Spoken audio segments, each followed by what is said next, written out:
Yo, what's up? Pag-usapan natin ngayon ang kaiba ng provincial rate sa Metro Manila rate. Pagdating sa sahod, no? So, pagdating sa salary. Pasensya na madilim kasi nasa kuweba ako ngayon. Caveman kasi ako eh.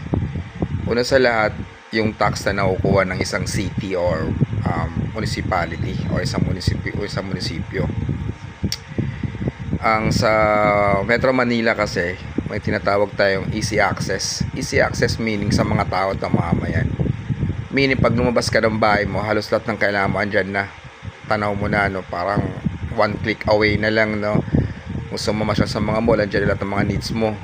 Yun ang tinatawag na easy access. Not unlike sa mga probinsya, sasakay ka pa ng isa, dalawa, para makapunta ka lang sa mga malalaking establishment. Kasi nga, hindi pa gaano pinapasok ng mga developers o yung mga business owner o mga businessman ng malalaking kumpanya. Onti pa lang, meaning no, onti pa lang. So, sa buwis pa lang, magkaiba na, no? May kaiba na sa buwis pa lang, no?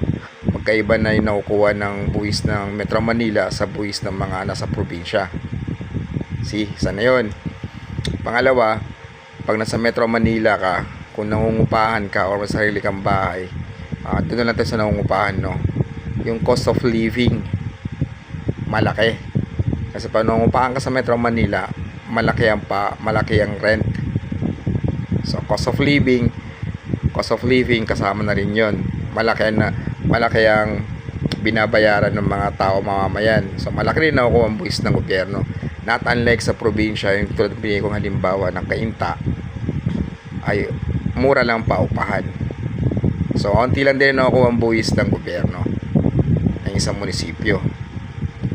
Pagdating naman sa mga kagamitan, pagkain, kung pagbabasihan mo yung mga malalaking kumpanya like Jollibee or McDo, sorry to mention, no, meron kasi silang tinatawag na national rate na hindi pwedeng baguhin.